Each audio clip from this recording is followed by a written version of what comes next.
A Werewolf Shifter Romance. Written by Amelia Hart. Chapter 1.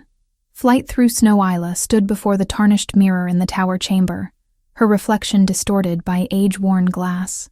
The ceremonial gown they had forced upon her hung heavy across her shoulders, white silk embroidered with silver thread that caught the afternoon light streaming through narrow windows. The fabric was meant to symbolize purity, devotion, willing sacrifice. All lies. Her fingers trembled as she traced the delicate beadwork along the neckline. 22 years of life, and this was what it had come to. Payment for her uncle's debts. Currency to settle accounts with a monster. Stop fidgeting. Her cousin Saris yanked at the laces of Isla's bodice, pulling them tight with practiced motions that bordered on cruel. You should be grateful. Lord Torben could have chosen any Omega in 3 territories. He chose you. Isla met Karis's gaze in the mirror. Her cousin's expression held no sympathy, only resentment that had festered since Isla's father died 3 years ago in the border wars. Since her uncle Garrick had assumed leadership of their small pack and declared Isla's presence a burden rather than a blessing. Grateful, Isla repeated, the word tasting like ash, for being sold to a man who buried 3 wives before their 30th year. Karis's hand cracked across Isla's cheek, the sound sharp in the confined space. Watch your tongue. Lord Torben is a powerful alpha. His gold will save this pack from starvation. Or would you prefer we all die because you're too proud to do your duty? The sting of the slap faded quickly, but the words burrowed deeper. Duty. As if she owed anything to the pack that had turned her into merchandise the moment her father's body was returned from battle. As if her mother's death bringing Isla into the world hadn't already paid whatever debt blood could settle. Isla turned away from the mirror, away from the reflection of a woman dressed for slaughter. Through the tower window, she could see the great hall below where guests were already gathering.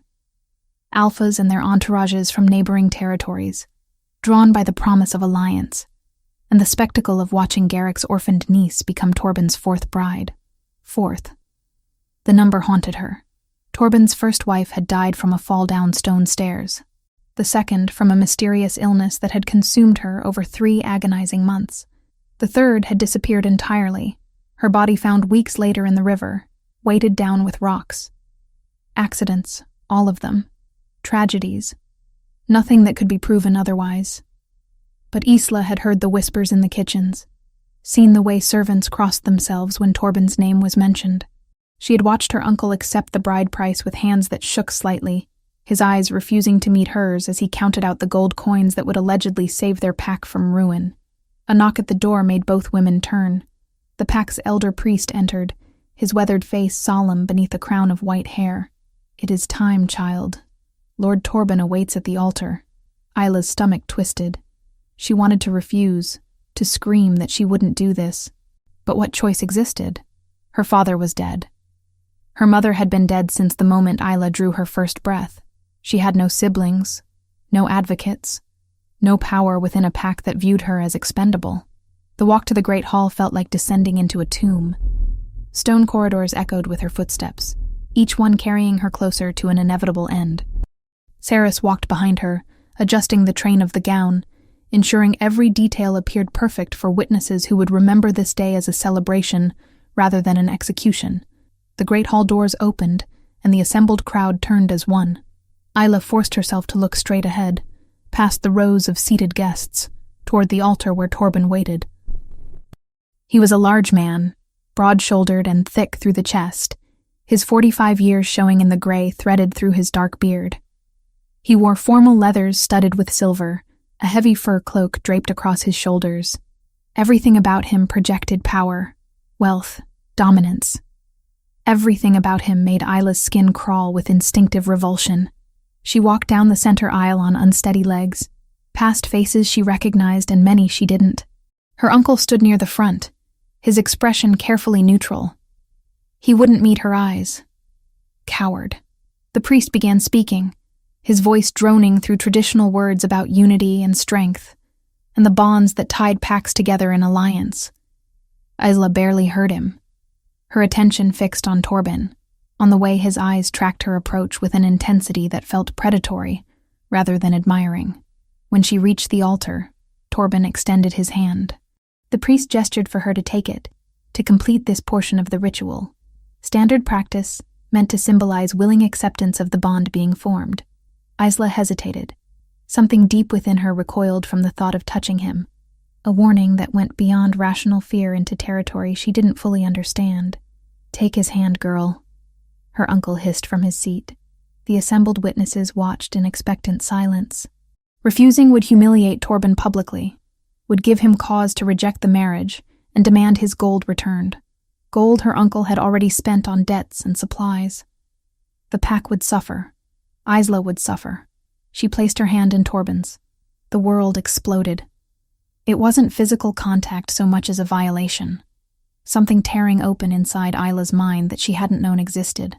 Images flooded her consciousness in a torrent too fast to process individually, each one carrying emotional weight that crushed breath from her lungs. A woman screaming as she fell, her terror absolute in the moment before stone stairs ended her.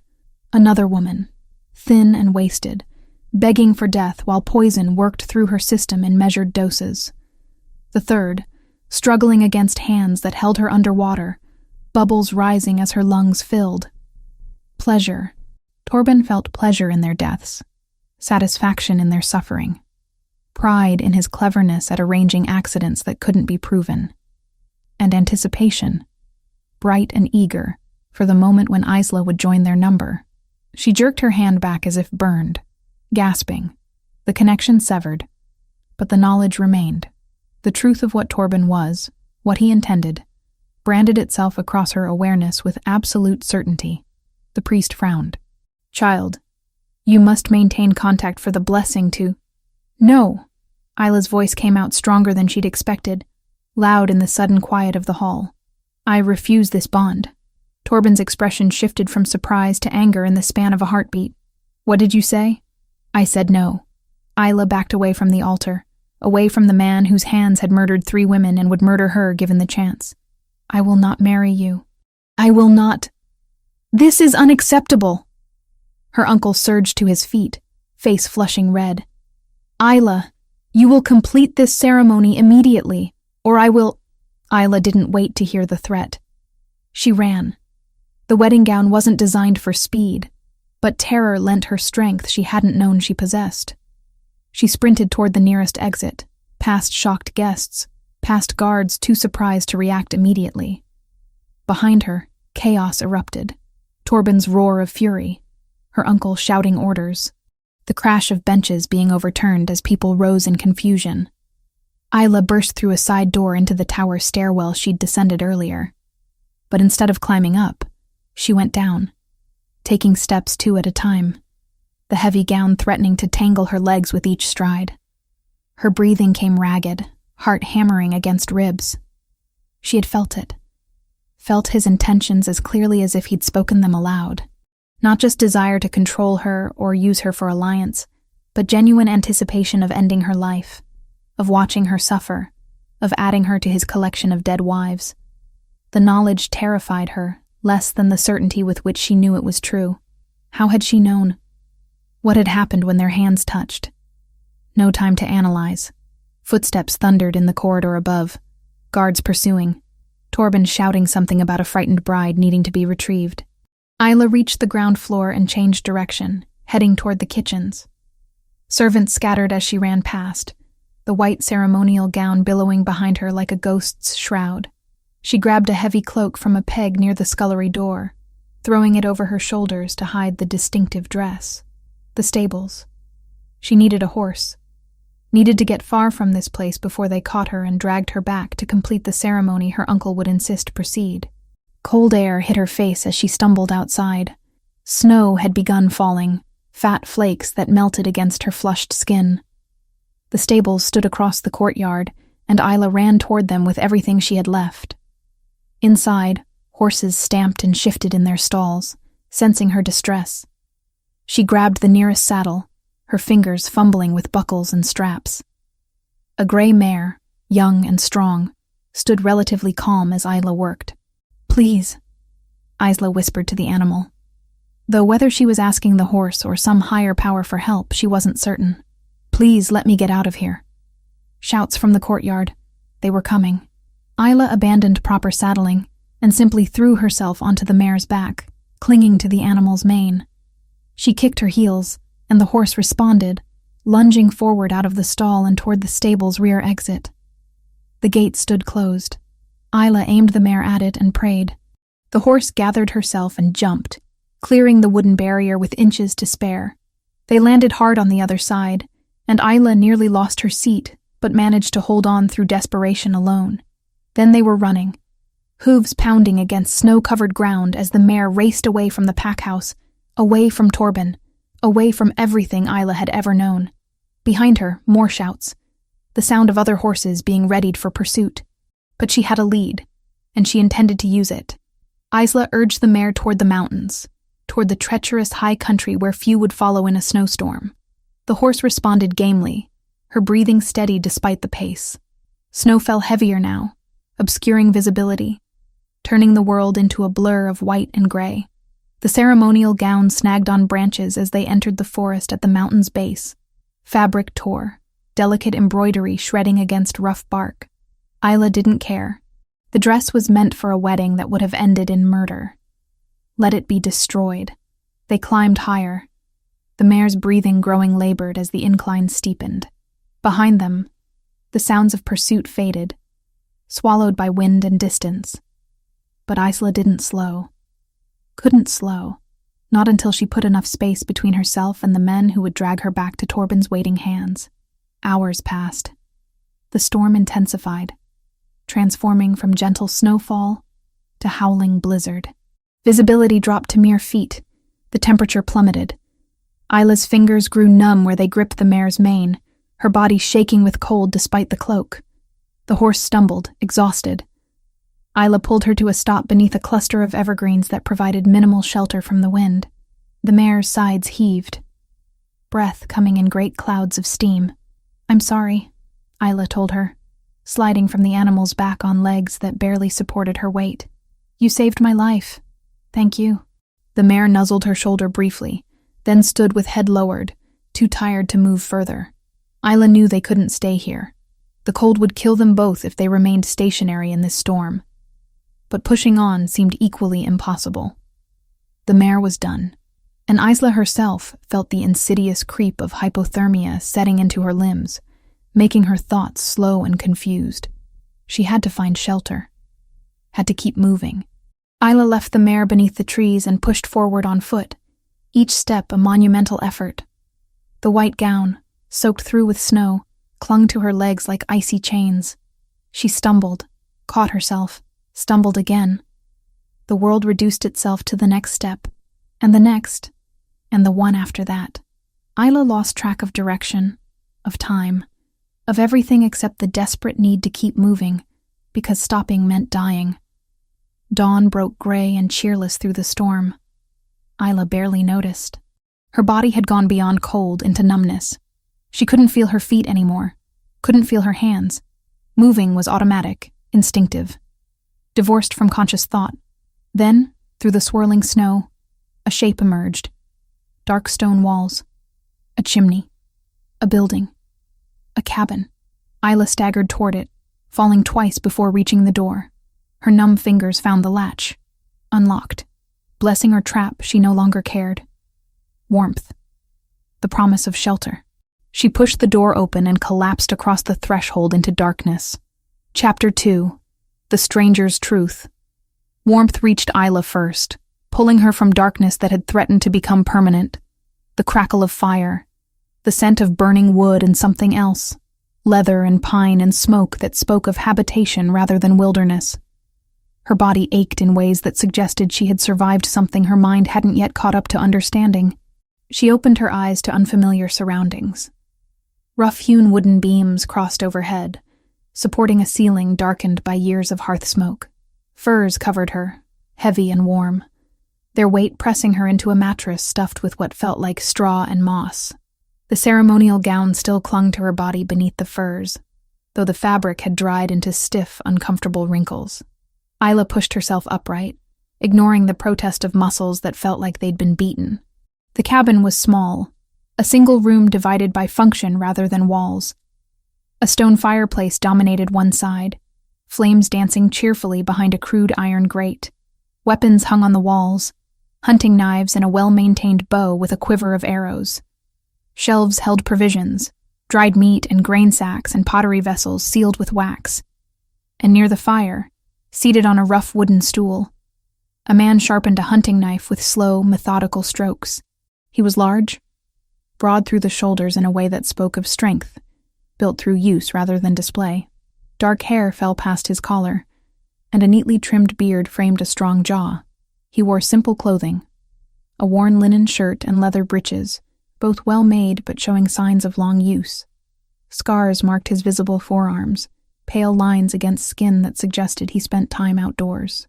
When he looked up, meeting her gaze across the cabin's dim interior, Isla felt something catch in her chest.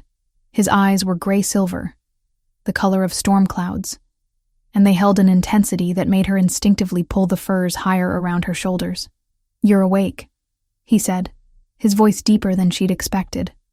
Rough from disuse or perhaps simply from nature. "Good. I was starting to worry you wouldn't wake at all." Isla's throat felt raw when she tried to speak. "Where?" The word came out as a croak.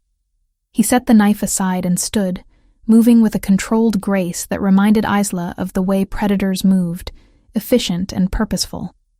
He crossed to the shelves and returned with a clay cup filled with water.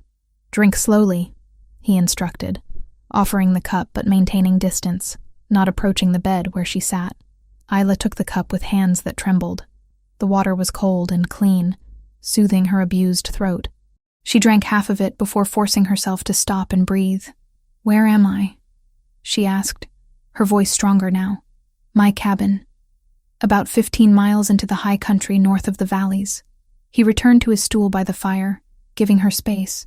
"You collapsed on my doorstep around dawn." "That was yesterday." Yesterday. Isla tried to process that. She'd lost an entire day to unconsciousness. The storm ended this morning. 3 feet of new snow. He picked up his knife again, resumed the steady rhythm of sharpening, though his attention never fully left her. "You're fortunate you found shelter. Another hour in that cold would have killed you." The casual way he said it made Isla's stomach twist. She looked down at herself, at the ruined wedding gown visible beneath the furs. The delicate embroidery was torn, mud-stained, destroyed beyond any hope of repair, evidence of her flight. When she looked up again, the man was watching her with those storm-gray eyes, and his next words made ice reform in her veins despite the fire's warmth. "I know who you are." Isla's breath stopped. Her first instinct was to run, to throw off the furs and bolt for the door. But her body betrayed her, still too weak from exposure and exhaustion to manage more than a pathetic attempt to swing her legs over the bed's edge. The man didn't move from his stool, but his voice carried quiet authority. "Don't. You'll only hurt yourself and there's nowhere to run. The snow is too deep and you're still recovering." "Then why?" Isla forced the words past her fear. "Why tell me you know? Why not just turn you over to Lord Torben's men?" He set the knife down completely now, giving her his full attention. "They came through yesterday afternoon, about 6 hours after I brought you inside. Offered gold for information about a runaway bride in a white dress." Isla's hands clenched in the furs. "What did you tell them?" "That I'd seen no one. That the storm was too fierce for anyone to have made it this far into the mountains." His expression remained neutral, unreadable. "They didn't believe me at first. Wanted to search the cabin. I convinced them otherwise." The way he said it suggested the convincing hadn't been entirely verbal. Isla studied him more carefully now, taking in details she'd missed in her initial panic. The scars on his forearms continued up past where his sleeves ended. His hands, though steady on the whetstone, bore the calluses of someone accustomed to weapons and hard work, and there was something in the way he held himself, a confidence that came from knowing he could handle threats when they arose. "Why?" The question emerged smaller than Isla intended. "Why lie for me? You don't know me. You don't know why I ran. I know the reputation of the man you were running from." Something dark flickered across his features, gone too quickly for Isla to identify. "That's reason enough." He stood again, moving to the shelves. This time he returned with a wooden bowl containing what looked like stew, steam rising from its surface. You need to eat. You were half frozen and completely exhausted. Food will help. Isla accepted the bowl cautiously, her stomach clenching at the rich smell of meat and vegetables. When had she last eaten? Before the ceremony, certainly. More than a day ago now. She ate slowly, each spoonful settling warmth into her core. The man, her unexpected rescuer, returned to his work by the fire, giving her space to process everything that had happened.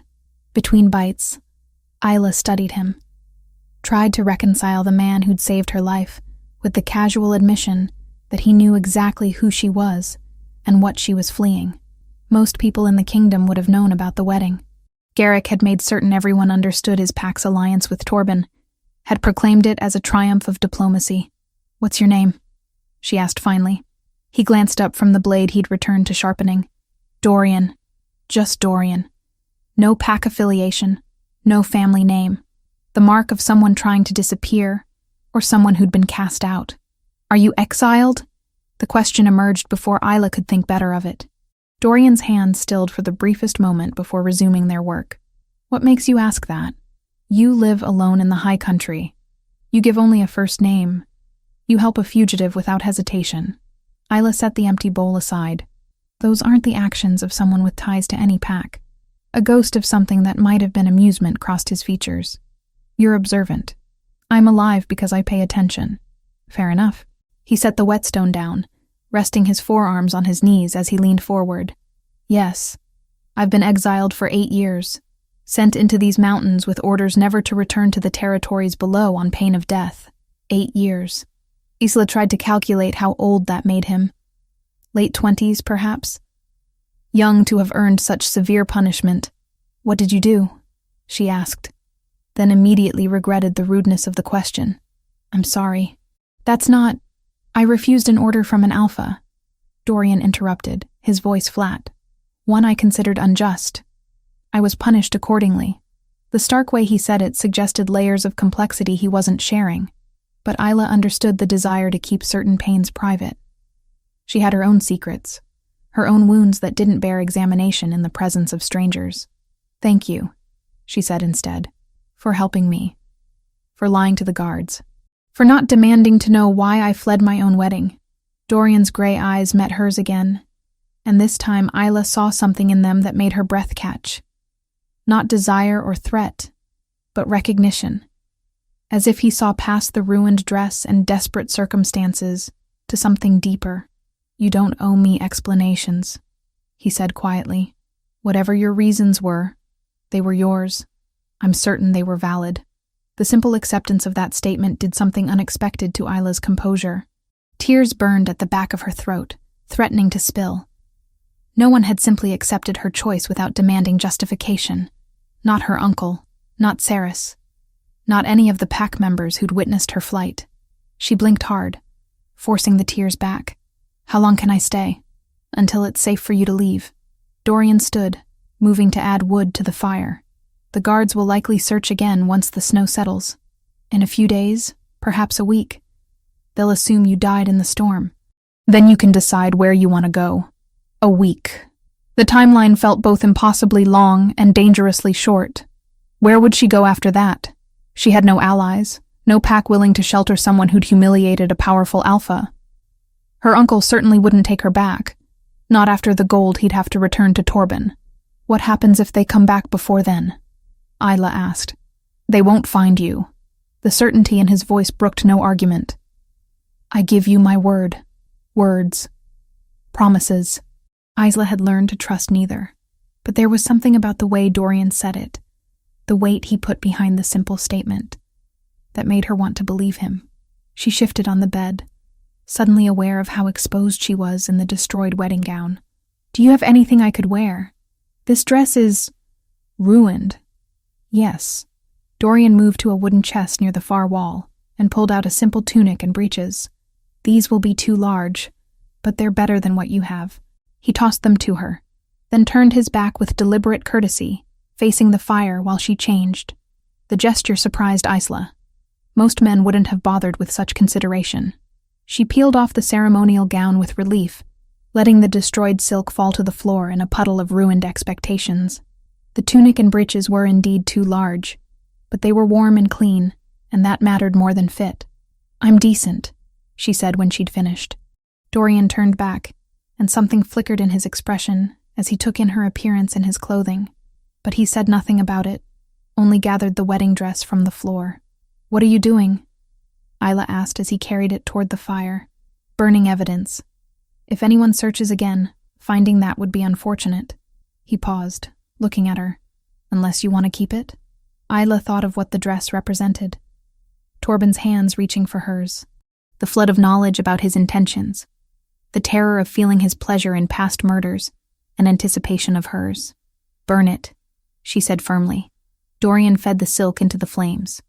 It caught quickly, the delicate fabric consumed by fire that reduced it to ash and smoke. Isla watched it burn and felt something loosen in her chest. One connection to that nightmare severed. When the last of it had disappeared into the flames, Dorian returned to his stool. "You should rest more. Your body needs time to recover from the cold."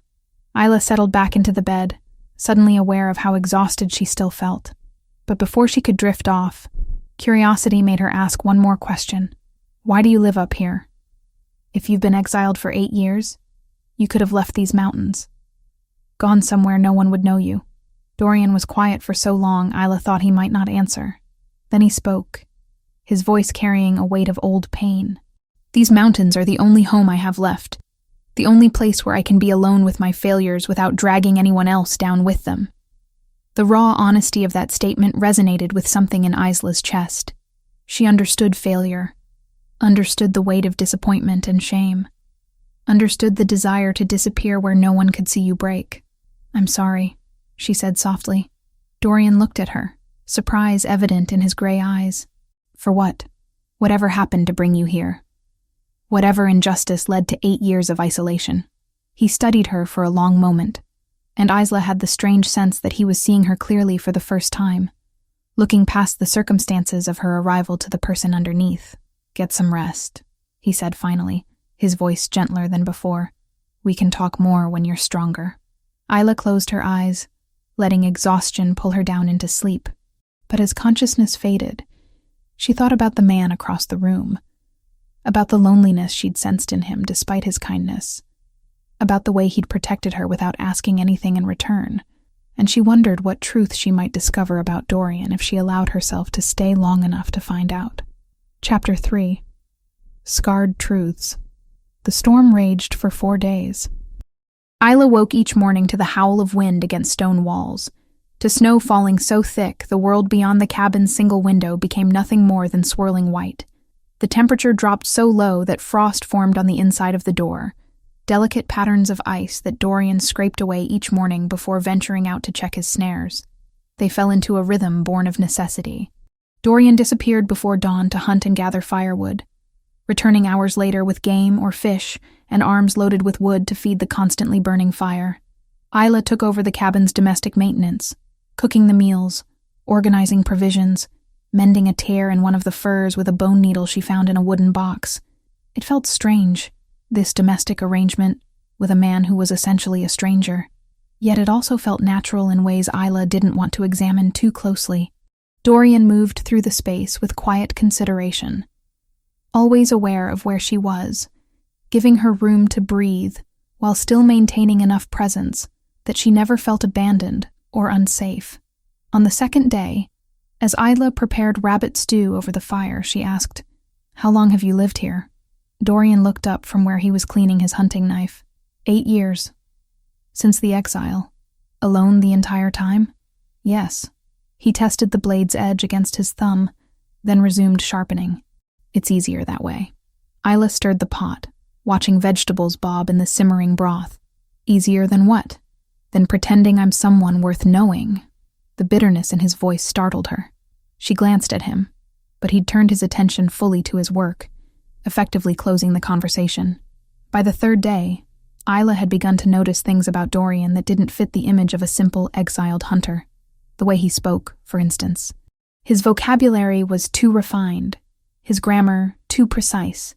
These were the speech patterns of someone educated, Someone who'd been trained in courtly manners before exile stripped away the need for such refinements. And the way he moved. Isla had grown up around warriors, had watched her father train before the border wars claimed his life. Dorian moved with that same controlled grace, economical and purposeful. He held his knife the way soldiers held weapons, familiar and competent. When he split firewood, each swing of the axe demonstrated strength tempered by years of martial training. "You weren't always a hunter," Isla said on the fourth morning, watching him prepare to venture out into the storm again. Dorian paused in pulling on his heavy cloak. "What makes you say that? The way you carry yourself. The way you speak. You were trained for something else before you came here." He studied her for a long moment, those gray eyes assessing. "You're observant. You already said that." "It bears repeating." He finished securing the cloak and picked up his bow. "What I was before doesn't matter. This is what I am now." He left before she could press further, disappearing into the white curtain of falling snow. That night, the nightmare came. Isla had fallen asleep on the bed while Dorian sat by the fire, reading from a worn book she'd noticed on one of the shelves. She'd been surprised to find books in a mountain cabin, but Dorian had simply shrugged when she'd commented on it. "A man needs something to occupy his mind during long winters," he'd said. "Books serve that purpose well enough." The nightmare dragged her back to the great hall, to the moment Torben's hand had closed around hers. But in the dream, she couldn't pull away. She was trapped in that connection, drowning in the flood of his intentions. She felt his previous wives dying, felt their terror and pain as if it were her own, felt Torben's satisfaction, his pleasure, his eager anticipation of adding her to that collection. She woke screaming, thrashing against the furs that suddenly felt like restraining hands. "Isla," Dorian's voice cut through the panic, steady and calm. "Isla, you're safe. You're in the cabin. It was a dream." She gasped for air, her heart hammering so hard it hurt. Dorian stood beside the bed, careful not to touch her, but close enough that his presence anchored her to reality. "I'm sorry," she managed, pressing shaking hands to her face. "I didn't mean to. Don't apologize for nightmares." He moved to the water bucket and returned with a filled cup. "Here, drink." Isla accepted it gratefully, the cold water shocking her fully back to wakefulness. When she'd drained half the cup, she set it aside and drew her knees up to her chest, wrapping her arms around them. "Do you want to talk about it?" Dorian asked quietly. The question surprised her. Most people, particularly men, avoided discussions of fear or vulnerability, but Dorian simply waited, his expression patient and without judgment. "It was the ceremony," Isla admitted. "When I touched Torben's hand." "What happened when you touched him?" Isla hesitated, unsure how to explain something she barely understood herself. But the nightmare had left her raw and vulnerable, and the words spilled out before she could second-guess sharing them. "I felt things. Saw things. Not with my eyes, but in my mind. Memories, emotions, intentions. His previous wives, the way they died. And his enjoyment of it. His anticipation of doing the same to me." She looked up at Dorian, needing him to understand. "That's why I ran. Not because I was afraid of marriage or duty. Because I knew, with absolute certainty, that he would kill me. Eventually, after he'd finished enjoying my fear." Dorian's entire body had gone rigid as she spoke. His hands clenched into fists at his sides, and something dark and dangerous flickered across his features. "Torben," he said, the name emerging like a curse. "I know his reputation. 3 dead wives, all ruled accidents or natural causes, but everyone knows the truth.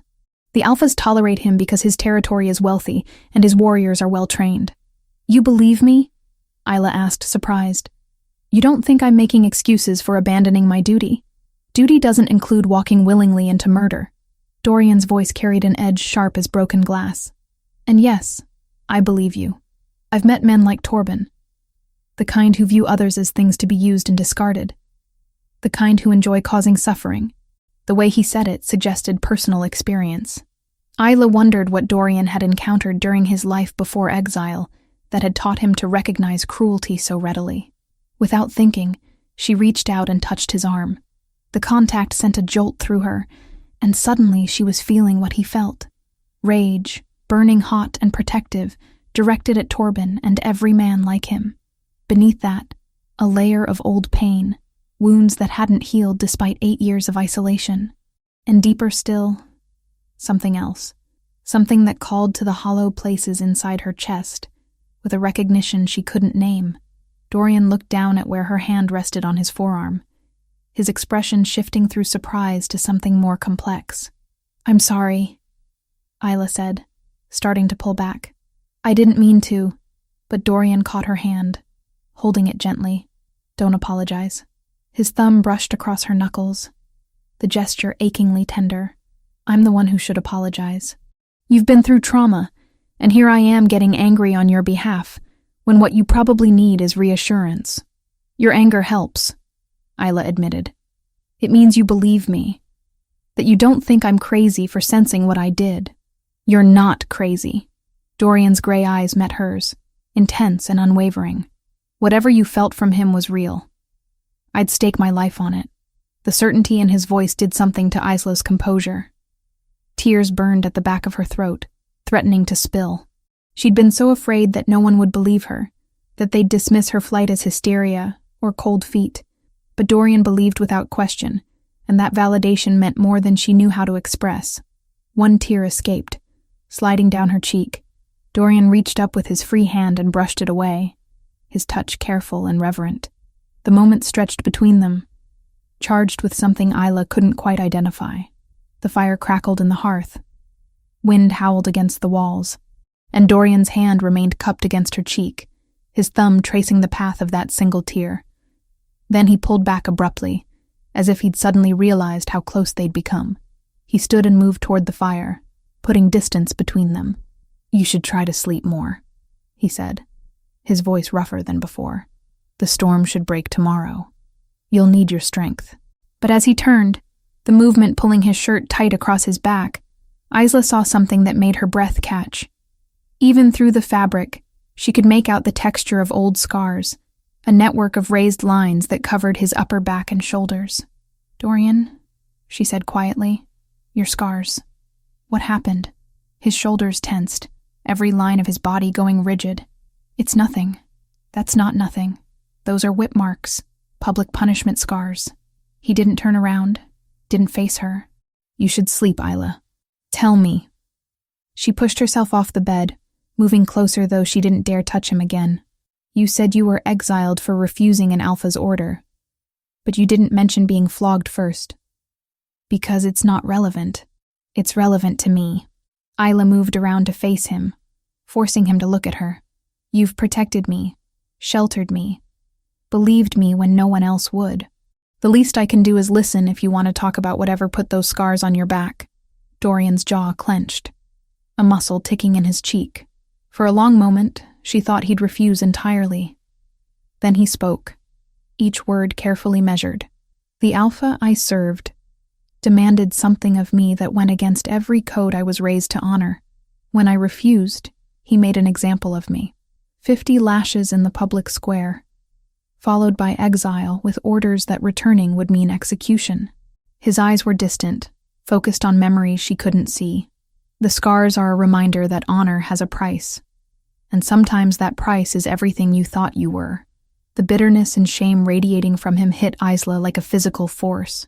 Even without touching him, she could feel the weight of old wounds that had nothing to do with his scarred back, and everything to do with his scarred soul.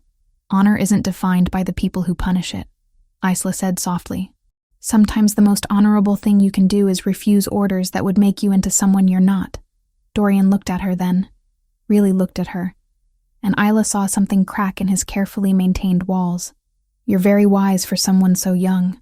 I'm 22, old enough to know that cruelty exists, and old enough to recognize courage when I see it. Is that what you see when you look at me? Courage?" His laugh held no humor. "I see failure. A man who couldn't navigate the politics of his position, who valued his own moral code over practical survival, and who's paid for that pride with 8 years of isolation. I see someone who chose integrity over comfort," Isla countered. Someone who'd rather live alone with a clear conscience than thrive while compromising his values. That's not failure, Dorian. That's strength. He stared at her, something shifting in his expression. The air between them felt charged again, heavy with things neither of them was quite ready to name. You should sleep, he said finally, but his voice had gentled. Tomorrow the storm breaks, and we'll need to decide what comes next. Isla returned to the bed, but sleep was a long time coming. She lay awake listening to the storm's fury gradually diminish, thinking about the man across the cabin who carried scars both visible and hidden, thinking about the way his touch had felt, the way his belief in her had shored up foundations she hadn't realized were crumbling, and wondering what it meant that she could feel his emotions like echoes of her own, that the space between them hummed with a connection she'd never experienced before. Chapter 4. Blood and Belonging. The storm broke on the 5th morning, leaving the world wrapped in pristine white silence. Isla woke to sunlight streaming through the cabin's window for the first time since her arrival, the brightness almost painful after days of gray gloom. Dorian was already awake, standing by the door with his bow and quiver. He looked over when he heard her stirring, and something in his expression had changed. Not wariness exactly, but a careful distance that hadn't existed the night before. "The weather has cleared," he said. "I thought I'd check the traps. Maybe hunt if the game has started moving again. You're welcome to come if you want to learn the trails." The offer surprised Isla. She'd expected him to suggest she prepare for departure now that the storm had passed, not invite her deeper into his solitary existence. "I'd like that," she said, pushing aside the furs and standing. The borrowed clothes had become familiar over the past days, comfortable in ways her previous life's formal garments had never been. They set out an hour later, Isla wearing an extra cloak Dorian had produced from his chest, and sturdy boots he'd padded with wool scraps to fit her smaller feet. The snow came up to her knees in places, making each step an effort. But Dorian moved ahead of her with practiced ease, breaking trail. "Watch how the deer move through here," he said, pointing to tracks that crossed their path. "See how they follow the ridgeline where the snow is shallower? They're conserving energy, choosing the easiest routes between feeding grounds." Isla studied the delicate hoofprints, trying to see the patterns he described. "How do you know they're going to feed rather than coming from it?" "The spacing of the tracks. When deer are hungry, they move with more purpose, longer strides. After feeding, they wander more, stop to investigate things." He knelt beside the trail, brushing snow away to reveal disturbed earth beneath. "This doe stopped here to dig for browse. She was successful. See the scratch marks?" The way he explained it made sense, transforming random marks in snow into a readable story. Isla found herself leaning closer, genuinely curious. They continued on, Dorian pointing out other signs. The scrape marks where a buck had rubbed velvet from his antlers. The distinctive tunnel a fox had dug to reach a rodent's winter cache. The claw marks high on a tree trunk where a bear had stretched before denning for winter. "You see everything," Isla observed as they paused to rest on a fallen log. "Most people would just see snow and trees. Survival requires observation. The forest tells you what it needs you to know, but only if you're paying attention." Dorian handed her his water skin, and their fingers brushed in the exchange. The contact sent that now familiar jolt through Isla, and suddenly she was feeling what he felt. Contentment at being out in the wild, pride in teaching her, in watching her learn, and beneath that, something warmer, more complex, an awareness of her presence beside him that went beyond simple companionship. She pulled her hand back quickly, the sensation overwhelming. Dorian watched her with those gray eyes that seemed to see too much. "It happens more frequently now, doesn't it?" he asked quietly. "The sensing." Isla nodded, unsure how much to admit. "Since we've been in close quarters, I can feel emotions sometimes, even without touching. Yours are the strongest, but I can sense smaller things too. The cabin itself almost has a presence, years of your solitude soaked into the walls. Is it painful? Overwhelming? Sometimes. But not with you." The admission came easier than it should have. "Your emotions are intense, but they're not cruel. They don't hurt to feel." Dorian's expression shifted, something vulnerable flickering across his features before he looked away. We should keep moving. I want to check the northern snares before we lose the light. They walked in silence for a while, following game trails through evergreen groves heavy with snow. The peace of it settled into Isla's bones, replacing the constant anxiety that had defined her life in her uncle's pack. Here, in this frozen wilderness with a man who barely knew her, she felt safer than she'd felt in years. "Your scars," she said finally, as they stopped to examine a snare that had been tripped but was empty. "You said you were punished for refusing an order. But there's more to it than that, isn't there? Something you're not saying." Dorian's hands stilled on the snare's mechanism. "Why do you think that?" "Because when I touched you last night, I felt layers. The punishment, the exile, those are surface truths. But beneath them, there's something deeper. Family, betrayal, expectations you couldn't meet or chose not to meet." Isla moved closer, watching his face. "You weren't just some warrior who disobeyed orders. You were someone important, weren't you?" He didn't answer immediately. His attention focused on resetting the snare with meticulous care. When he finally spoke, his voice was carefully controlled. "I was born to a servant woman in a great house. The lord of that house took certain liberties, and I was the result. My mother died when I was 10, leaving me alone among people who saw me as both less than them and uncomfortably more." He stood, dusting snow from his hands. "I was trained alongside his legitimate sons, given weapons instruction and education, but never acknowledged, never treated as equal. Half-siblings," Isla said, understanding dawning. "That's why you mentioned brothers earlier, then stopped yourself. 3 of them, all older, all legitimate heirs to their father's position.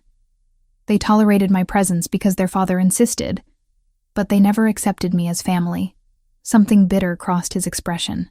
"When the oldest died 8 years ago, supposedly in battle, everything changed. Suddenly I was useful. A potential replacement for an heir that couldn't be replaced." The way he said supposedly caught Isla's attention, but before she could ask about it, Dorian was moving again, striding through the snow with renewed purpose. They checked 2 more snares, finding a rabbit in the 3rd. Dorian dispatched it quickly and humanely, then added it to the pack he carried. The sun had begun its descent toward the western peaks, painting the snow in shades of gold and pink. "We should head back," Dorian said. "The temperature drops fast once the sun sets." The return journey felt different, charged with the weight of partial truths and unasked questions. Isla wanted to press for more details, to understand the full story of what had brought Dorian to 8 years of isolation. But she recognized the walls he'd raised, the careful distance he was maintaining. They reached the cabin as twilight deepened into night. Dorian built up the fire while Isla prepared the rabbit for cooking, their movements synchronized from days of shared space. "Tell me about your childhood," Isla said, as they ate the meal she'd made, roasted rabbit with herbs Dorian had hanging from the cabin's rafters.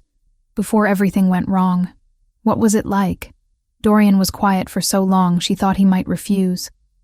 Then he began speaking, his voice taking on a distant quality as he retrieved memories he'd clearly tried to bury. "I remember sword practice in a courtyard paved with white stone. My instructor was a retired warrior named Gavril, and he was harder on me than on my half-brothers, because he said I needed to be twice as good to be considered half as worthy." A ghost of a smile touched his lips. He was right. "I learned to fight with everything I had, every day, until I was the best among us." "Did that change how they treated you?" Isla asked. "No. If anything, it made things worse. My father, the Lord, he started paying more attention to me. Started talking about responsibility and duty and the importance of family loyalty." Dorian's hands clenched around his cup. "My brothers saw it as a threat. They went from ignoring me to actively working against me. Small cruelties and larger betrayals, all designed to remind me of my place." Isla could hear the pain beneath his carefully neutral tone, could feel it radiating from him despite the space between them. "But you stayed. You didn't leave." "Where would I go? I was young, and despite everything, part of me still hoped I might earn my father's recognition, might become someone worth acknowledging." He set his cup down with more force than necessary. That hope was foolish. "What changed?" Isla asked gently. "What happened to make him exile you?" But Dorian shook his head. That's a story for another time. It's late, and we both need rest. He stood, clearly intending to end the conversation, but Isla rose too, frustration bubbling up. You can't keep doing this, telling me pieces but never the whole truth. You know everything about why I'm here, what I'm running from. But you give me fragments and expect me to accept that. It's better if you don't know everything, Dorian said, his back to her as he faced the fire. Better if you don't get too close to understanding what I am. What you are. You're a man who was treated poorly by people who should have protected you. A man who chose honor over expedience and was punished for it. That's what I see, Dorian. He turned then, and the look in his eyes stole her breath. Raw and vulnerable and yearning all at once. You see what you want to see. You don't see the truth of my bloodline, the way it taints everything it touches. Then tell me, Isla said, closing the distance between them. Tell me the truth instead of hiding behind vague warnings. I can't. The words came out rough, almost desperate. I can't burden you with knowledge that could destroy you. I'm already destroyed. Isla shot back. I'm an exile with nowhere to go. No pack, no family. What more could your truth possibly take from me? Dorian stared at her, something breaking in his expression. Then suddenly his hands were cupping her face, and he was kissing her with an intensity that drove the air from her lungs. The world exploded into sensation. His lips were firm but gentle, moving against hers with a hunger that spoke of years of isolation and denied connection. Isla's hands came up to grip his shirt, holding on as everything she thought she understood tilted sideways. And beneath the physical sensation, something else bloomed.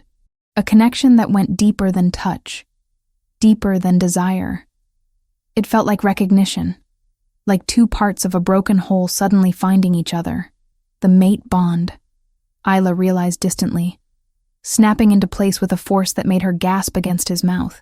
Dorian pulled back abruptly, his breathing ragged. His eyes had gone wide, showing whites like a spooked horse.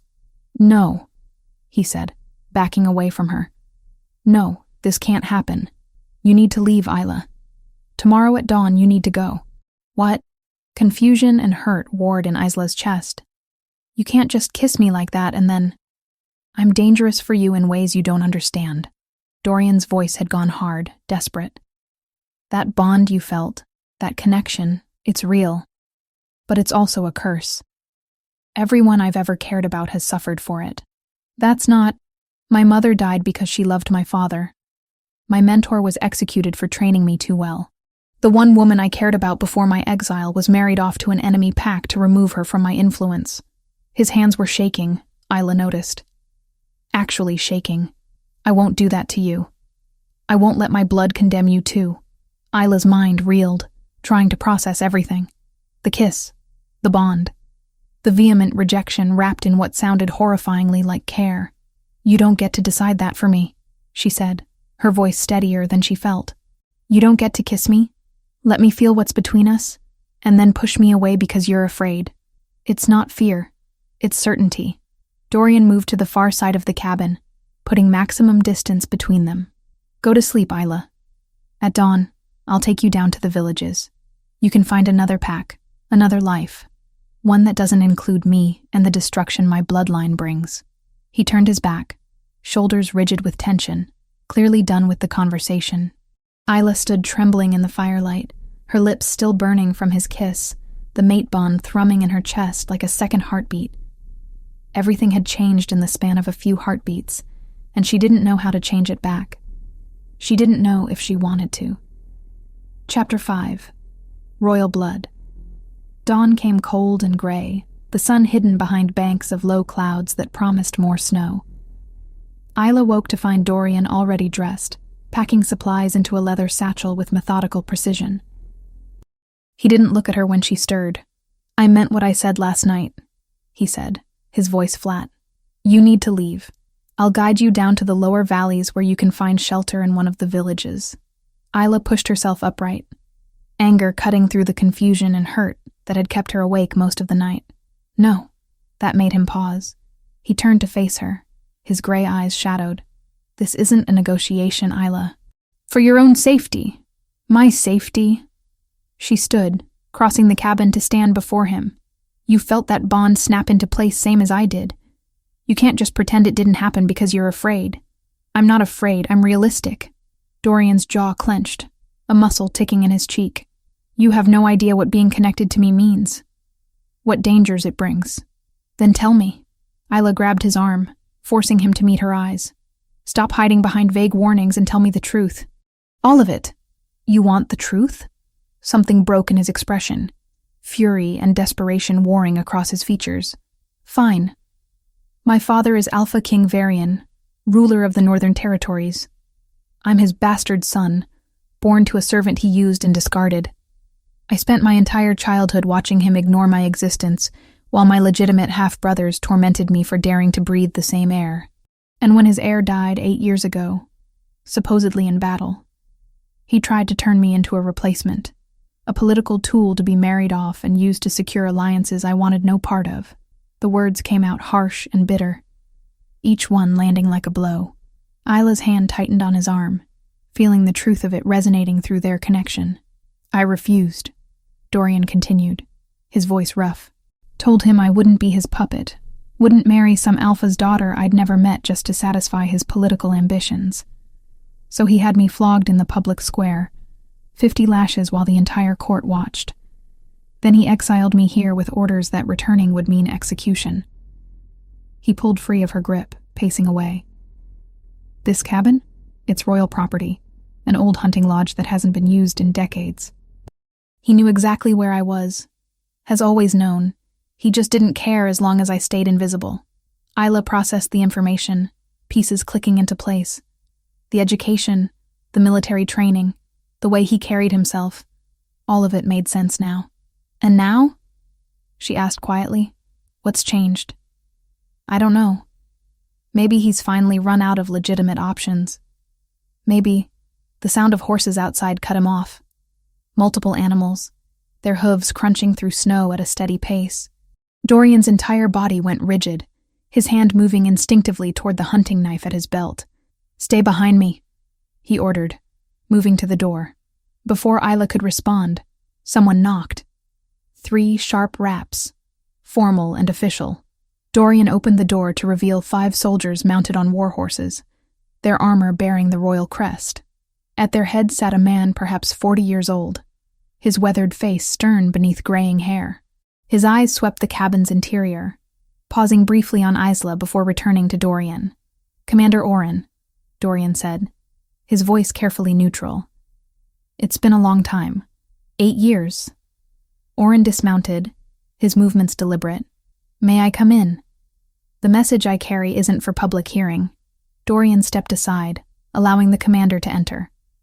Oren's soldiers remained mounted outside, watchful and silent. Inside, Oren removed his gloves slowly, his attention fixed on Dorian. Alpha King Varian sends his summons. You're to return to the capital immediately.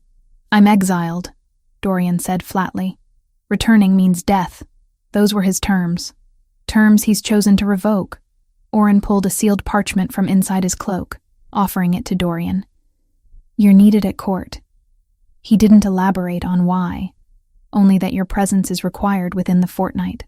Dorian didn't take the parchment. And if I refuse? Something shifted in Oren's expression, a flash of genuine regret. Then he'll execute Marin, the woman who raised you after your mother died. He has her in the dungeons, Dorian. She's 70 years old, and he'll kill her if you don't come. The color drained from Dorian's face. He wouldn't. You know he would. Oren's voice gentled slightly. He's desperate, though I don't know why. But he's willing to use whatever leverage he has. I'm sorry. Isla watched Dorian's hands clench into fists, his entire body vibrating with suppressed rage. She could feel it through their connection, a storm of fury and helplessness. Marin has nothing to do with any of this, Dorian said, his voice dangerously quiet. She's an old woman who showed kindness to a child who had no one.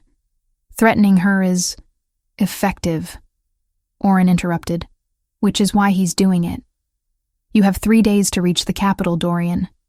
After that, he starts taking fingers. The casual way Oren delivered the threat made Isla's stomach turn.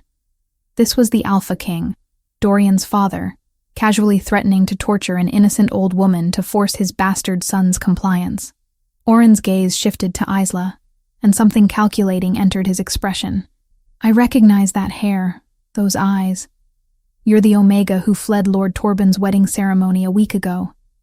There's a substantial reward for your return. Fear spiked through Isla, but Dorian moved before she could react, positioning himself between her and Oren. Don't, Dorian said, and there was something in his voice that made the commander's hand move away from his sword hilt. You're protecting her. Oren's eyes narrowed. Why? Because she doesn't deserve to be delivered to a murderer. Lord Torben is a powerful alpha. Accusing him without proof. She has proof, Dorian interrupted. She touched him and felt his intentions. Felt his memories of killing 3 women and his plans for a 4th. She ran to save her life, not from duty. Oren was quiet for a long moment, studying Isla with new attention. You're a truth seeker. It wasn't a question. Isla nodded slowly, uncertain where this was leading. Rare gift, Oren mused. Haven't seen one in 20 years. Last woman who had it ended up advising the council until she died. His attention returned to Dorian. If I report her location, Torben will send men. They'll drag her back and her gift won't save her once she's in his territory. I know. So you want me to lie. To fail in my duty and tell Lord Torben I found no trace of his runaway bride. I want you to remember the man you were before you became Varian's dog, Dorian said.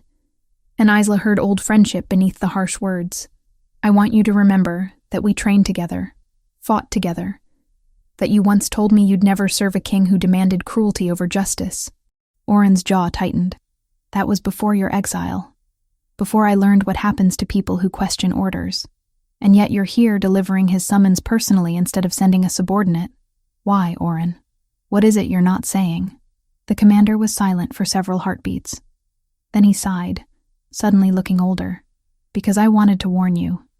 Your father, he's not the same as he was 8 years ago. Something's changed.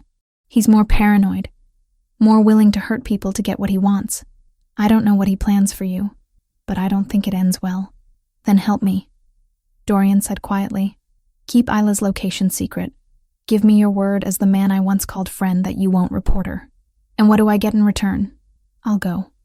I'll return to the capital, face whatever my father has planned.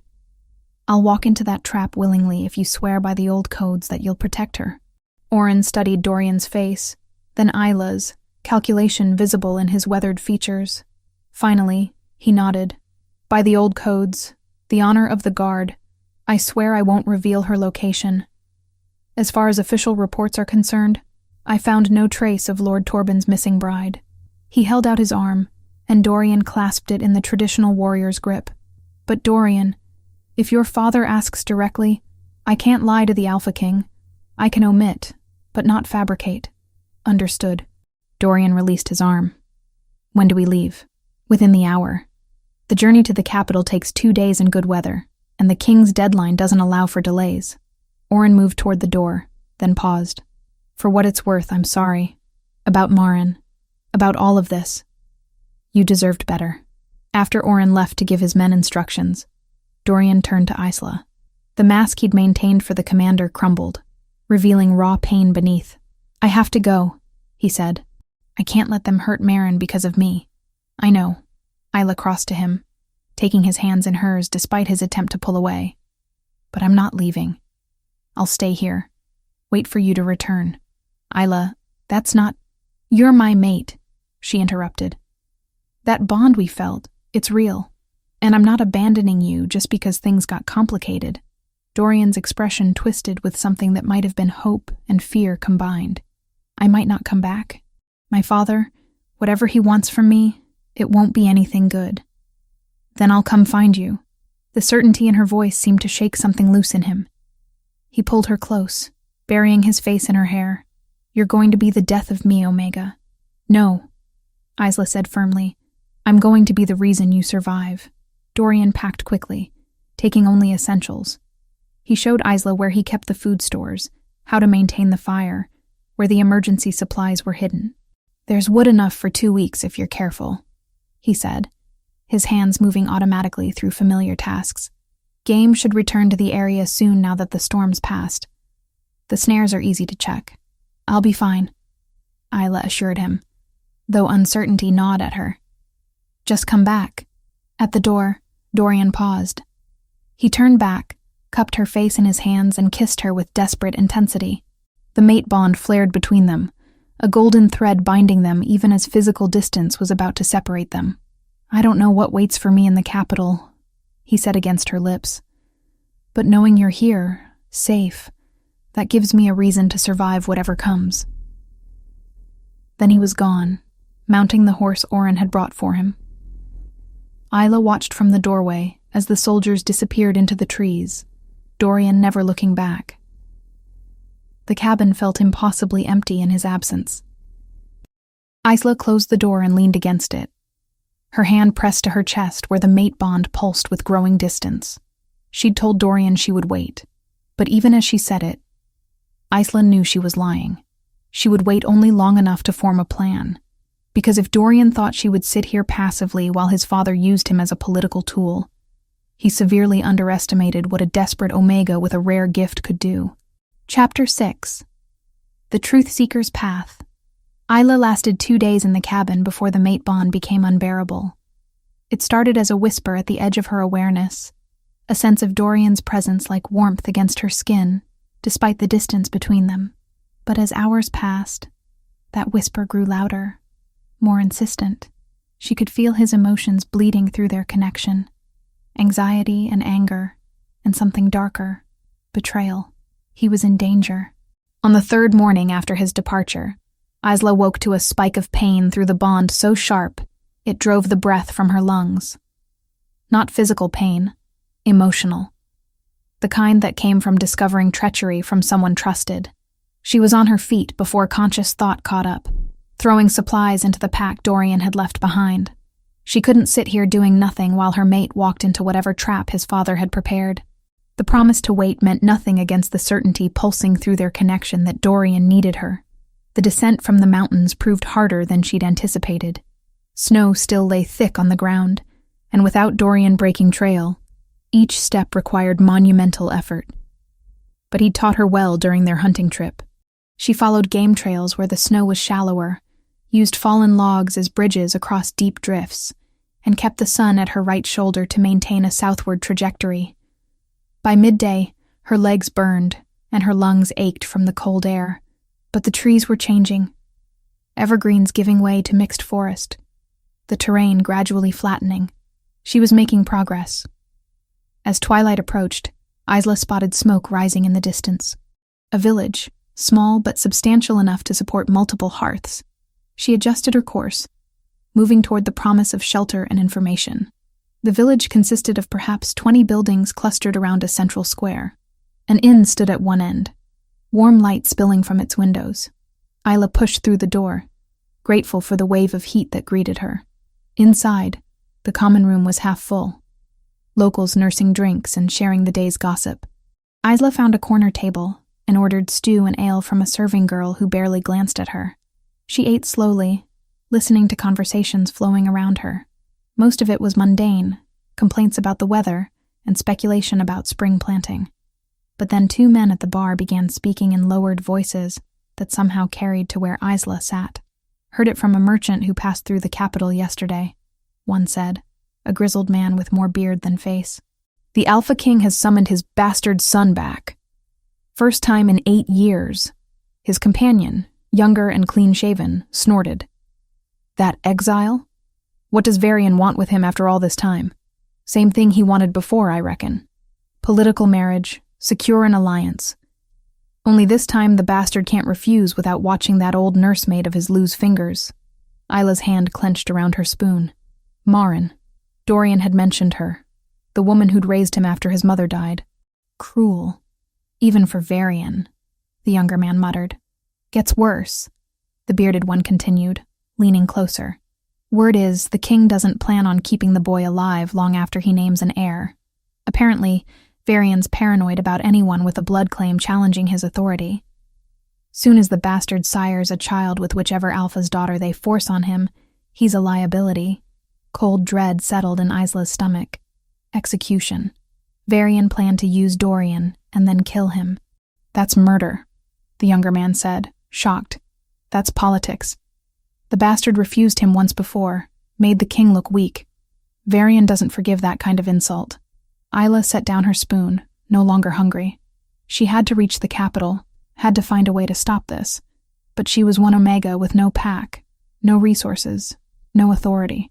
How could she possibly intervene in royal politics? The answer came as she remembered her mother's stories.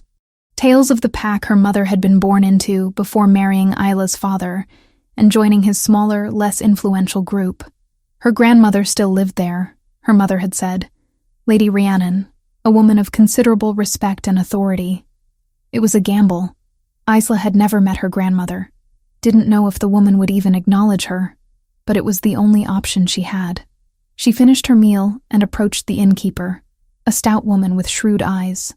I need directions to the Silverpine territory, Lady Rhiannon's packlands. The innkeeper's eyebrows rose. That's 2 days' ride east. You got business with the lady? I'm her granddaughter. That earned her a long, assessing look. Then the innkeeper nodded slowly. You've got the look of her, now that I see it proper. Same eyes, same stubborn chin. She pulled out a worn map, tracing a route with one thick finger. Follow the eastern road through Oakenvale, then north at the crossroads. Silverpine lands start at the stone markers. You'll know them when you see them. Isla purchased a horse with the last of the coins she'd found in Dorian's cabin. Money he'd probably forgotten about in a wooden box beneath the bed. The mare was older but steady, and she carried Isla through 2 days of hard riding with patient determination. The Silverpine territory announced itself with carved stone pillars flanking the road, each bearing the pack's crest, a crescent moon above 3 pine trees. Guards stopped her at the border, professional and courteous as they questioned her purpose. I need to speak with Lady Rhiannon, Isla said, sitting straighter in her saddle despite exhaustion. I'm Isla, daughter of her deceased daughter Moira. It's urgent. The guards exchanged glances. One rode ahead, while the other escorted Isla deeper into packlands. The buildings here were well maintained, prosperity evident in clean streets and healthy livestock. This was a pack that thrived, not one scraping by on the edge of survival like her uncle's had been. The pack house was magnificent, built of pale stone that seemed to glow in the afternoon light. Isla was led to a receiving room where she was told to wait. Lady Rhiannon entered minutes later, and Isla's breath caught. The woman was perhaps 70, her hair silver white and braided into an elegant crown. But her eyes, those were exactly like Isla's own, amber green and sharp with intelligence. So, Rhiannon said, studying Isla with undisguised curiosity. My daughter's child. I wondered if you'd ever seek me out. You knew about me? Isla asked, surprised. Of course. I may have disapproved of Moira marrying into such a weak pack, but I kept track of her daughter. Rhiannon moved to a chair, gesturing for Isla to sit. Your Uncle Garrick contacted me when you fled Lord Torben's wedding. Wanted to know if you'd come here. I told him no, truthfully, though I wished you had. Relief flooded through Isla. Then you know why I ran. I know Torben's reputation. I know you likely saved your own life by fleeing. Rhiannon's expression hardened. What I don't know is why you're here now instead of safely hidden wherever you've been these past weeks. Isla took a breath and explained everything. The cabin, Dorian, the mate bond, his identity as the Alpha King's bastard son, and the trap waiting for him in the capital. When she finished, Rhiannon was quiet for a long moment. Then she said, You're a truth seeker. It wasn't a question. Isla nodded. I can feel emotions. Sometimes see memories when I touch people. With Torben, I felt his intentions to kill me. With Dorian, I feel everything he feels through our bond. It's more than that, Rhiannon said. Your gift is one recognized by the oldest laws. A truth seeker can invoke the right of challenge in formal court proceedings.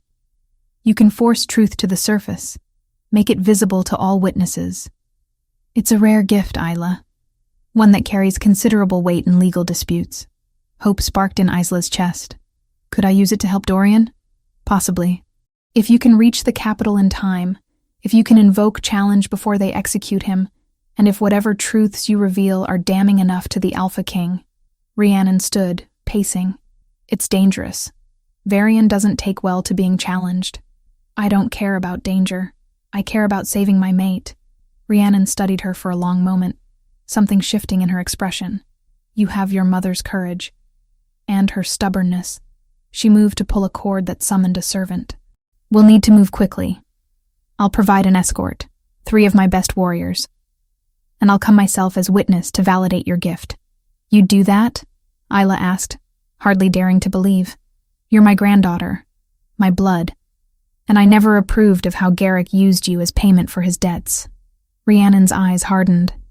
Besides, I've wanted an excuse to tell Alpha King Varian exactly what I think of his politics for years.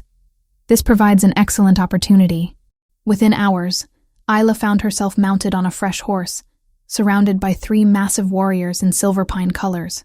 Lady Rhiannon rode at her side, regal and commanding despite her age. Before they departed, Isla sent a message to her uncle through one of Rhiannon's messengers. Simple and final.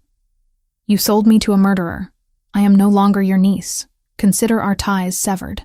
The journey to the capital took 2 hard days of riding.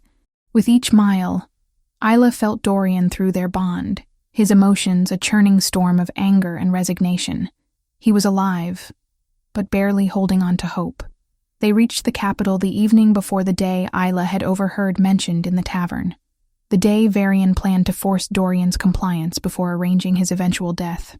We'll rest tonight, Rhiannon said, as they entered the city through the western gate.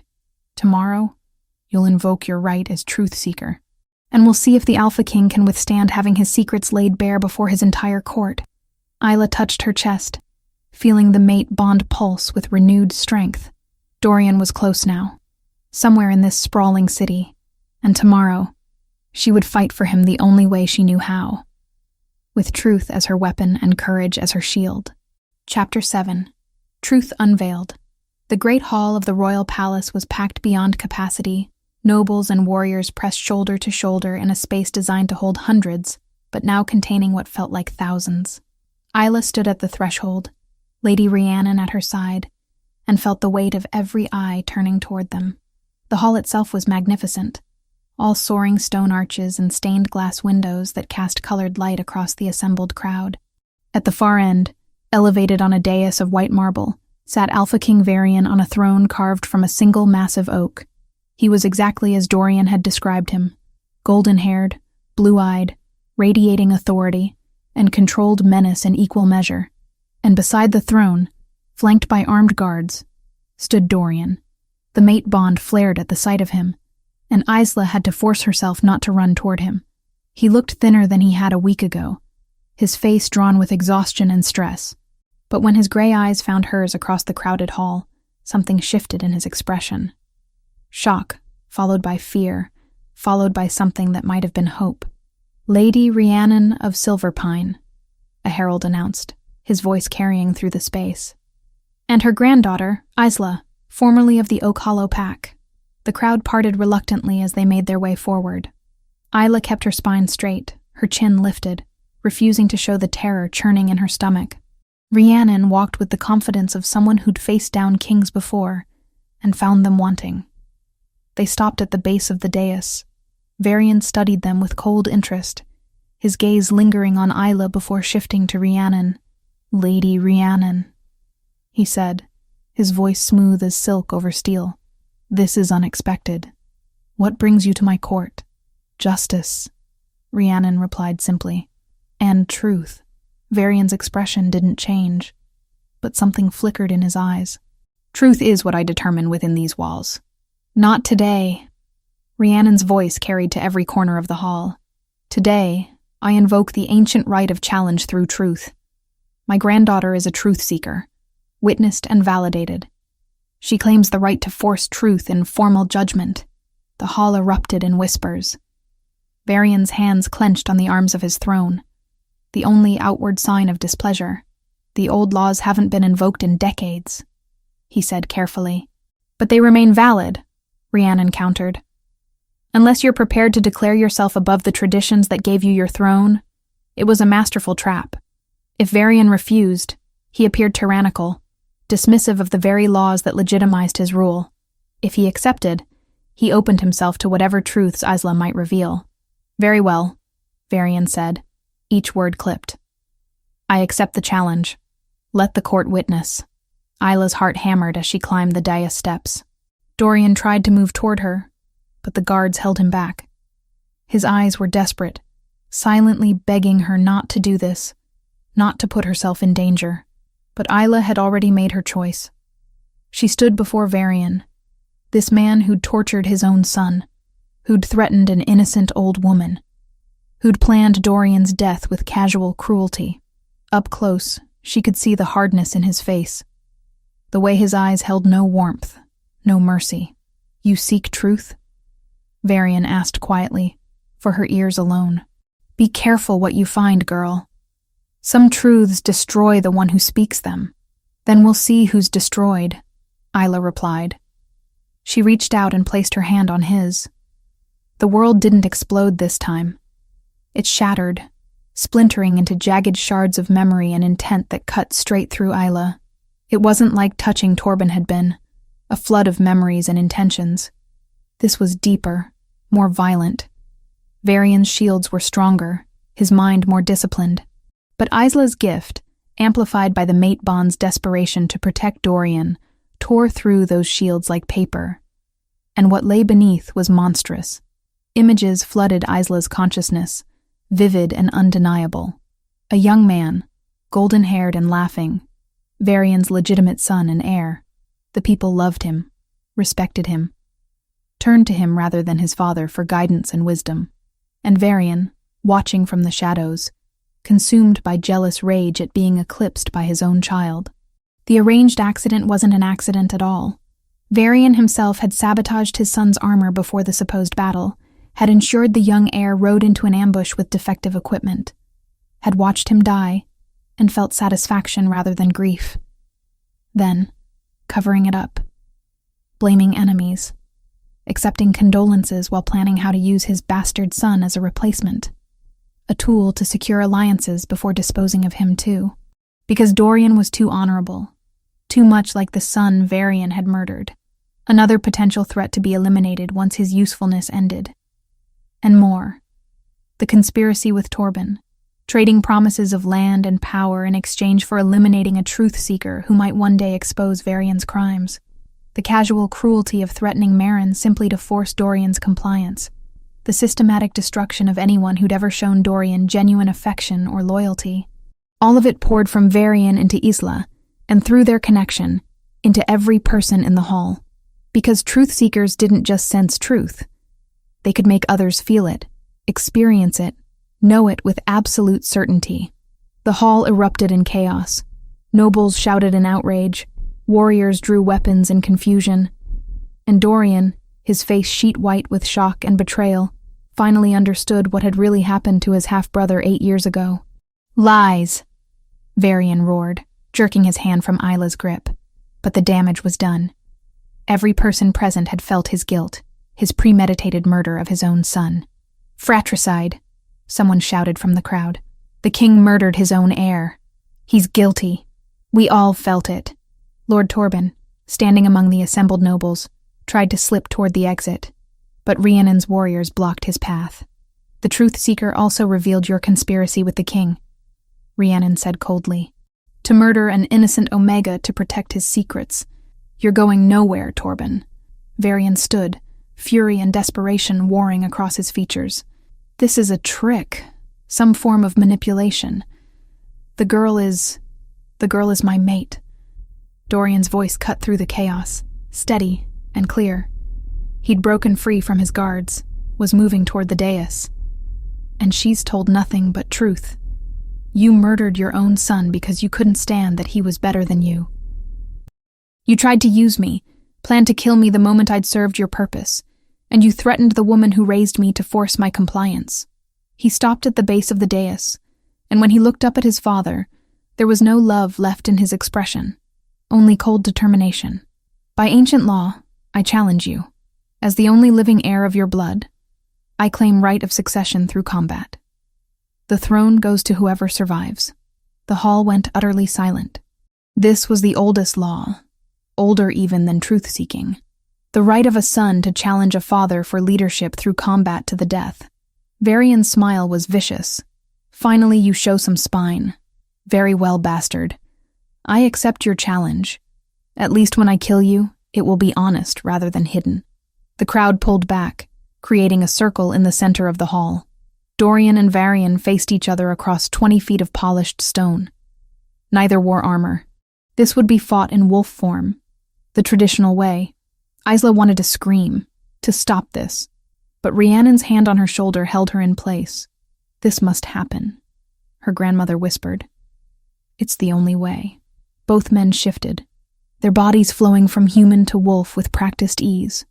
Varian's wolf was massive, golden-furred and heavily muscled, the wolf of a king in his prime, 48 years of life and countless battles making him formidable.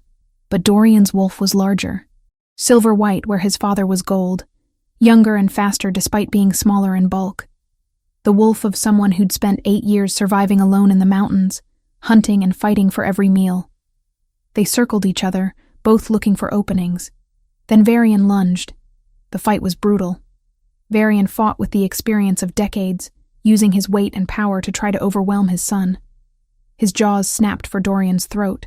His claws raked for vulnerable spots. He fought dirty, going for eyes and tendons, seeking to cripple rather than kill cleanly. But Dorian was faster. He danced out of reach, using his agility to avoid the worst strikes. And when he counterattacked, it was with precision born of desperation. He fought for Isla, for Maren, for his murdered brother, for every year of isolation and pain. He fought with everything he had. Blood stained the white stone floor.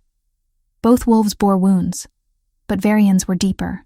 Age was catching up to him, his endurance failing against his son's relentless assault. Finally, Dorian saw his opening. Varian overextended, going for what he thought was a killing blow. Dorian rolled beneath the strike and came up inside his father's guard. His jaws closed around Varian's throat, not to crush, but to hold. Varian froze. One wrong move and Dorian's teeth would tear out his windpipe. The hall held its breath. Then Dorian bit down. It was quick, merciful, despite everything Varian had done. One moment the Alpha King lived, the next he was gone, his body shifting back to human form in death. Dorian released him and stepped back, his wolf form trembling with exhaustion. Blood matted his silver fur. But he was alive. The challenge is satisfied. One of the assembled alphas, a gray-haired man in the colors of the Eastern Territories, stepped forward. Varian is dead by his son's hand, as is his right. By ancient law and witness of this court, I acknowledge Dorian, son of Varian, as the rightful Alpha King. Other alphas joined in, their voices creating a chorus of acceptance. Hail King Dorian, long may he reign. Dorian shifted back to human form, accepting a cloak someone offered to cover his nakedness and his wounds. His eyes found Isla immediately, and the relief in them nearly broke her. She ran to him, and he caught her, holding her so tightly she could barely breathe. You came, he whispered into her hair. You magnificent, terrifying woman. You came for me. Always, Isla promised. I'll always come for you. Around them, the court descended into organized chaos as nobles rushed to declare loyalty to the new king, as Torben was dragged away in chains, as Maren was released from the dungeons and brought before her surviving child. But in that moment, Isla and Dorian existed in a bubble of their own. Mates reunited, truth triumphant, and a future, uncertain, but theirs to shape, stretching before them. Chapter 8. A Different Kind of Throne. The first weeks of Dorian's reign were turbulent. Alphas from across the territories descended on the capital, some to pledge loyalty, others to test the new king's resolve. Every morning brought petitions, disputes, and thinly veiled challenges to authority that had been violently won, but not yet firmly established. Dorian refused the heavy golden crown his father had favored, choosing instead a simpler circlet of silver etched with mountain peaks. He moved the throne from its elevated dais to floor level, declaring that any alpha who wished to speak with their king could do it standing eye to eye. Tradition demands respect for the throne, one of the older counselors protested. Respect is earned, not demanded by furniture placement, Dorian replied calmly. My father sat above everyone and looked down on his subjects. I prefer to face them directly. Isla watched him navigate these early conflicts with a mixture of pride and concern. He was learning to wear authority he'd never wanted, transforming from the exile who'd survived alone in the mountains to a king who had to consider an entire kingdom with every decision. Her own role took shape gradually. Dorian wanted her at his side as mate and equal.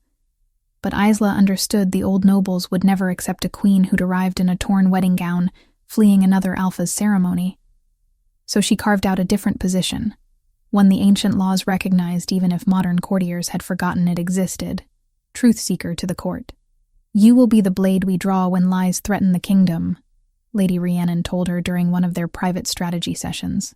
Not a weapon used carelessly, but one whose very presence reminds everyone that deception has consequences. The role proved necessary sooner than anyone expected. A delegation from the eastern borderlands arrived with elaborate gifts and flowery speeches about continued alliance.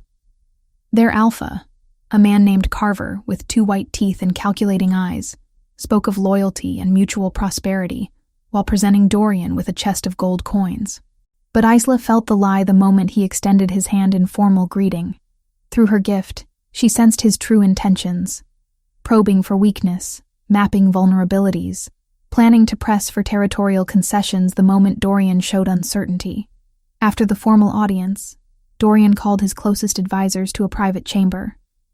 Rhiannon attended, along with Commander Oren and 3 of the alphas who'd supported Dorian's challenge against Varian. Carver is testing you, Isla said without preamble. He doesn't believe you're strong enough to hold the throne. He plans to demand the fertile valleys along the southern border, land that rightfully belongs to the Redwater Pack. If you refuse, he'll call it weakness and spread that word to other alphas. Can you prove this? Asked one of the older alphas, a grizzled warrior named Fenwick. I can make the court feel his intentions as clearly as I felt them, Isla replied. Truth seekers don't just sense deception. We can reveal it to witnesses. 2 days later, when Carver formally requested the contested borderlands during open court, Isla stepped forward. Alpha Carver, will you submit to truth-seeking on this matter? She asked, her voice carrying through the packed hall. To prove your claim is made in good faith? Carver's smile faltered. Is this necessary, Your Majesty? When I'm uncertain if I'm hearing honest counsel or manipulation, yes, Dorian said from his throne. My truth-seeker mate offers you the chance to prove your sincerity. Unless you have reason to refuse. Trapped by pride and witnesses, Carver extended his hand. The moment Isla touched him, she pulled forward the clearest thread of his deception, his contempt for young kings, his calculated plan to seize land from weaker packs, his smug certainty that Dorian was too inexperienced to recognize the theft.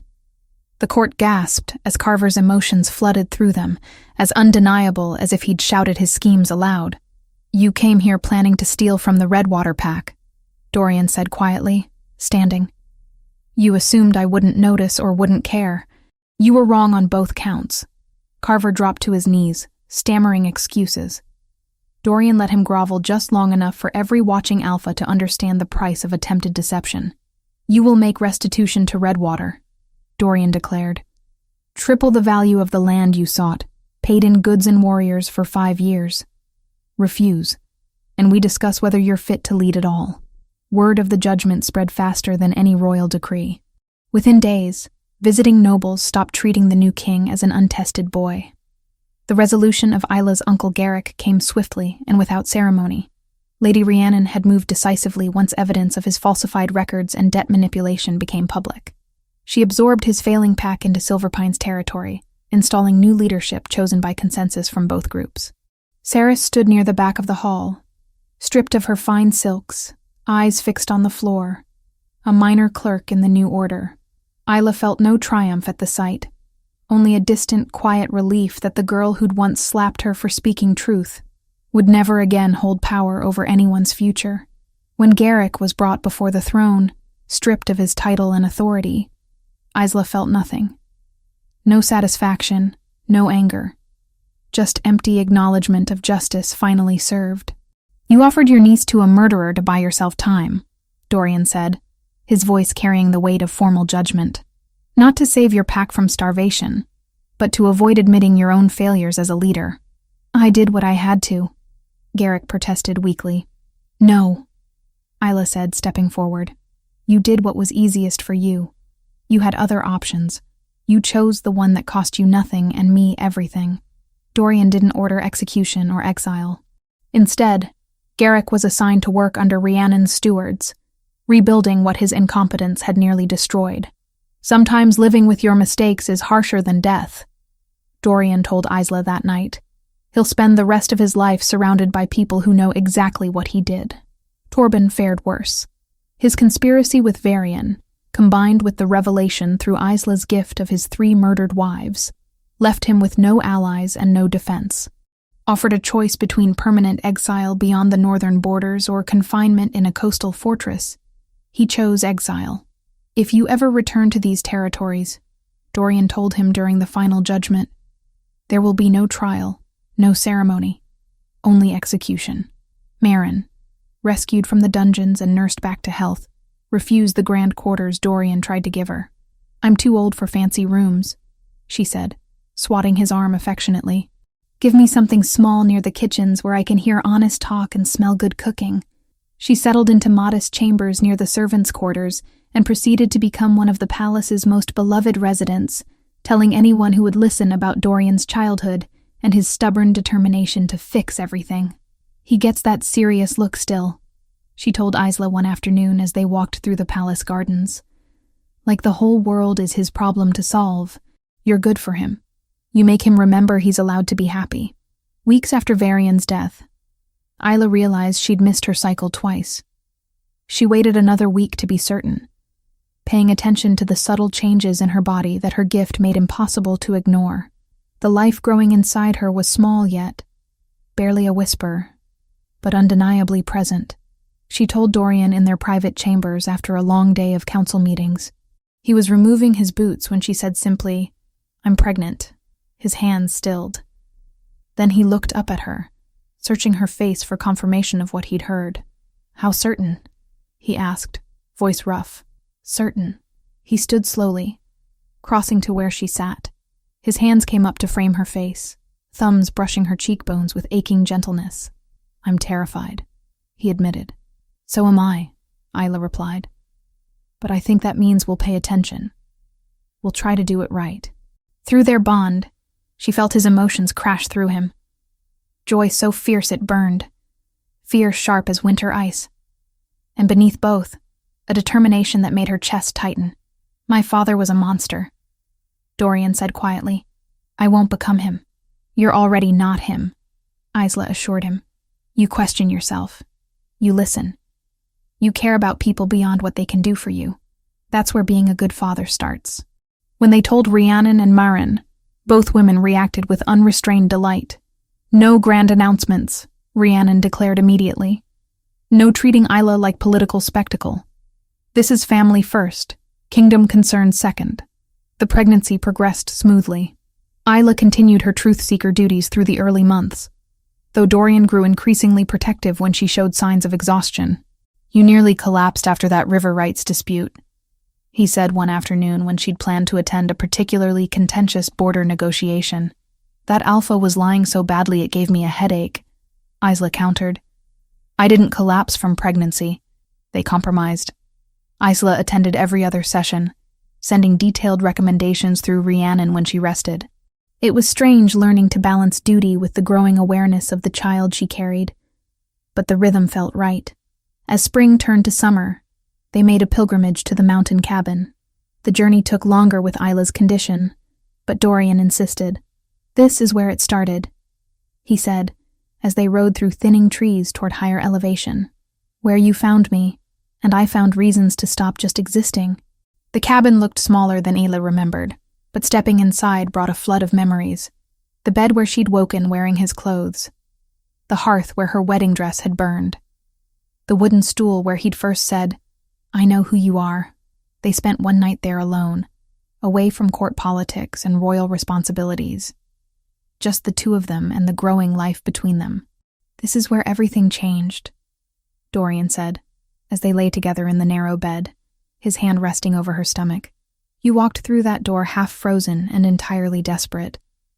And somehow you made me remember what it felt like to want something beyond survival. You were infuriating, Isla replied. Mysterious and brooding. You were stubborn and reckless. We still are, she pointed out. Yes, he agreed. But now we're stubborn and reckless together.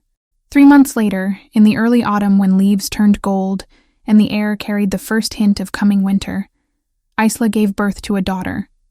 By then, the healers called the pregnancy full term. No more waiting, no more counting the weeks since that first missed bleeding. The labor was long but uncomplicated. Mirren attended, along with the palace's most skilled midwife and Lady Rhiannon, who held Isla's hand through the worst contractions and whispered encouragement when exhaustion threatened to overwhelm. When the baby finally arrived, screaming her fury at the world with healthy lungs, Dorian wept openly. He held his daughter with trembling hands, this tiny life that was his responsibility to protect and guide. She has your eyes, he said, studying the infant's face, and my stubborn expression already. Moon help us all. Mirren muttered fondly from where she tidied the room. They named her Brenna, after Dorian's mother. The woman who'd loved a son the world tried to make invisible, and died never seeing him valued as he deserved. The kingdom celebrated, but quietly, as Rhiannon had insisted. No grand spectacles, no political maneuvering around a newborn. Just genuine joy from people who'd watched their new king transform from exile to leader, from broken to whole. As the months passed and Brenna grew from helpless infant to curious child, Isla and Dorian settled into the strange duality of their lives. They were king and truth seeker, responsible for a kingdom's welfare, but they were also simply parents, learning to navigate sleepless nights and first smiles. Years later, when Brenna was old enough to ask questions, she would climb into her mother's lap and demand, "Tell me how you and Papa met." Isla would tell the truth.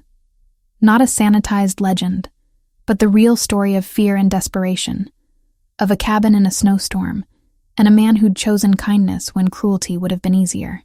"Your father saved my life," Isla would say. "But more than that, he saw me when everyone else had decided I didn't matter. And I saw him when he'd convinced himself he deserved to be invisible." "And then you lived happily ever after?" Brenna would ask. "No," Isla would reply honestly. "Then we worked very hard to build something good. Happiness isn't a destination you arrive at and stay forever. It's something you choose to create, day after day, even when it's difficult." Dorian, listening from the doorway, would add, "Your mother is wise. Listen to her more than me." And Brenna, already showing signs of her parents' combined stubbornness, would declare, "I'll listen to both of you, and then decide for myself." In those moments, watching their daughter grow into her own person, Isla understood that this was what they'd truly built. Not a perfect kingdom, because no such thing existed, but a place where truth mattered, where justice could be more than a word, where an exile and a runaway bride could become something neither had dreamed possible. The throne Dorian sat wasn't the same one his father had wielded like a weapon. It had been transformed, like everything else, into something different, something worth protecting. The end.